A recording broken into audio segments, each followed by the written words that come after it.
Then I said, I am cast out of thy sight, yet I will look again toward thy holy temple. The waters compassed me about, even to the soul. The depth closed me round about. The weeds were wrapped about my head. I went down to the bottoms of the mountains. The earth with her bars was about me forever. Yet hast thou brought up my life from corruption, O Lord my God. When my soul fainted within me, I remembered the Lord, and my prayer came in unto thee, into thine holy temple. They that observe lying vanities forsake their own mercy. But I will sacrifice unto thee with the voice of thanksgiving. I will pay that I have vowed. Salvation is of the Lord. Jonah 2:4-9. Cast yourself now into the belly of your own making. Jonah's whale is no stranger, but your self-limitation. The waters compassed me even to the soul. The depth closed me round about. Here is the little man of the eye, that tiny self-image you have drawn around you. In that prison of beliefs, weeded thoughts, and granite bars of circumstance, you cry, I am cast out of thy sight. Yet even here you turn inward toward thy holy temple, the secret sanctuary of your being. Listen, God beheld that miniature and saw in it only himself. At first he glimpsed El Shaddai, undifferentiated power terrifying in its might. But still he looked, and in that gaze your I am awoke. When my soul fainted within me, I remembered the Lord, and my prayer came into thine holy temple. This prayer is no supplication to another. It is the awakening of your own father self, hidden in the depths you called corruption. They that observe lying vanities forsake their own mercy. Turn from the masks of might and intellect that promise salvation in toil and ritual. They are but shadows. The true sacrifice is the voice of thanksgiving, the joyful surrender of your little self that calls the larger man to life. And so, rising from the abyss, you stand before your own heart as its son and its father. Salvation is of the Lord, of that I am who has become your very consciousness. You are the apple of his eye, the little man grown to infinite stature. Touch not the outward frame, but heal the thought.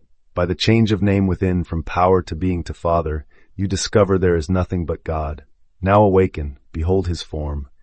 In that vision, every depth is temple, every trial a threshold to grace. In Jonah's underwater lament, we witness two shifting states of consciousness. First, the collapse of separation. Waters compassed me about portrays the mind overwhelmed by fear, doubt, and outer circumstance. Then, beneath those bars and weeds, Jonah turns inward, I remembered the Lord, and moves from despair into the inner sanctuary of faith. Spiritually, the fish's belly is the realm of the imagination, God's temple within. In that dark crucible, Jonah's prayer doesn't ascend through time or space, but through his own inward attention. By looking toward thy holy temple, he redirects his consciousness from external chaos to the single point where God, I am, resides. The weeds and waters are not literal. They are the mind's limiting beliefs. As he prays, these mental barriers begin to dissolve, and life is brought up from corruption, the seed of divine idea rising to manifestation. This passage reveals the one power every human holds, the power to assume an inner state and thereby bring it into outer reality. Jonah sacrifices with the voice of thanksgiving. Gratitude here is the sustained feeling of his answered prayer, the proof he imagines internally. That feeling becomes the lever by which salvation, the restoration of his divine nature, unfolds. As you begin this practice, allow yourself to become aware of the waters and weeds of anxiety and belief that threaten to drown your sense of worth and peace. After noticing these burdens, gently close your eyes, calm your thoughts, and turn inward to discover your silent center, your holy temple, by dwelling on a single blessed feeling such as relief, wholeness, or gratitude. Then, throughout each day, consciously look toward that feeling and affirm it as your present reality, with simple declarations like, I am safe, I am loved, I am restored. As you continue, cultivate an attitude of thanksgiving, carrying yourself as though every crisis has already melted away, and celebrate each small sign of inner calm as evidence of your transformation.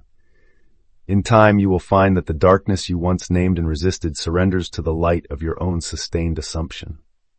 Just as Jonah emerged fully alive, your inner victory will blossom into an outward demonstration of divine creative power.